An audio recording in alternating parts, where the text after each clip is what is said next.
The conflict in Ethiopia has become one of the most brutal on earth, threatening the very existence of the state and the lives of millions. A major weapon in that war, hunger.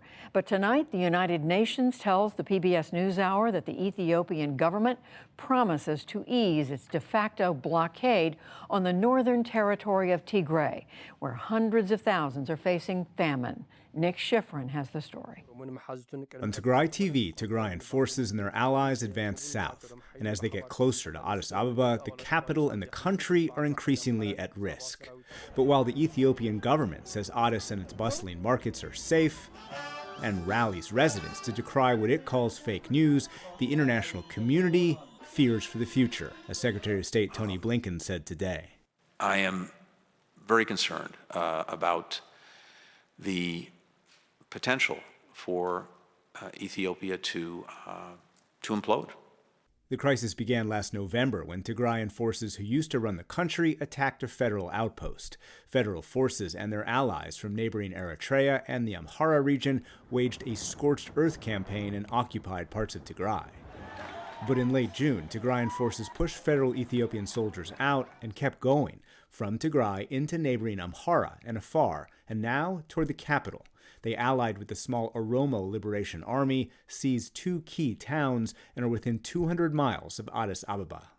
The threat to Addis is an existential threat to the country. An attack on Addis is not that unlikely and is a very, very, very dire prospect. Martin Griffiths is the UN's top humanitarian official who just returned from a trip to Ethiopia.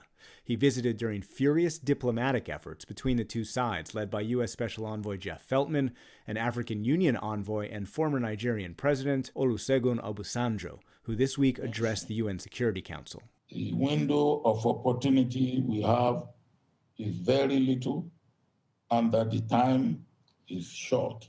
He's trying to get an agreement of the simplest and most immediate kind. That's why he talks about a halt to the fighting. He's not talking about a ceasefire. He's talking about a halt, just stop, knock it off now, pause, so that humanitarian assistance can be delivered. That humanitarian assistance is needed desperately. The U.S. says as many as 900,000 Tigrayans face famine. Hospitals are running out of medicine, and there are hundreds of victims of rape. The women are still, after these many, many months, so traumatized that it's difficult for them to speak. We said to the women, what do you want for your children? And the answer that they gave us was, we want food. They had no horizon beyond survival, beyond tomorrow. They weren't even thinking about a future. They were thinking about today. And I think that was perhaps the most shocking example of the depth of need in Tigray. Griffiths has been a humanitarian for decades and visited many of the world's worst humanitarian crises.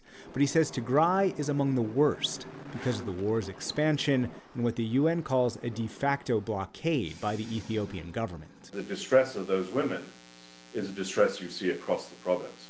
That's why the desperation for humanitarian agencies is to try to get food and medicine and supplies and therapy and counseling and safety to those people who've suffered far too much and who are, of course, utterly innocent. I think Ethiopia is the most alarming place in the world at the moment, and Tigray is probably the worst place in the world to live in right now. And yet earlier this month, the Ethiopian government detained 70 truck drivers under UN contract who would have been delivering aid, and 22 UN staff and their families before releasing 12 of them. The Ethiopian Foreign Ministry accused the UN workers of participating in terror and disrespecting the country's laws. They are not in space, they are in Ethiopia. They have to respect Ethiopia's laws one by one. If they don't respect the law of the land, they will be legally held accountable. The Ethiopian government has said that they are detained because of, quote, participation in terror. Has the government provided any evidence of that? No, they were doing their jobs and carrying out their responsibilities to the United Nations. This week, Amnesty International accused Tigrayan forces of gang rape, looting, and physical assaults. The UN says all sides have committed unprecedented brutality. But finally, a possible positive step. The Ethiopian government told Griffiths that aid will be allowed into Tigray. The Deputy Prime Minister and Foreign Minister of Ethiopia gave us, me included, his decision to allow the trucks to move. Well, let's see. Let's hope it happens. But the problem is this: the war is going on, and the war is threatening Addis. Stopping the fighting is the imperative right now. But tonight, there's no official agreement to stop the fighting or allow the aid in that millions of people so desperately need. For the PBS NewsHour, I'm Nick Schifrin.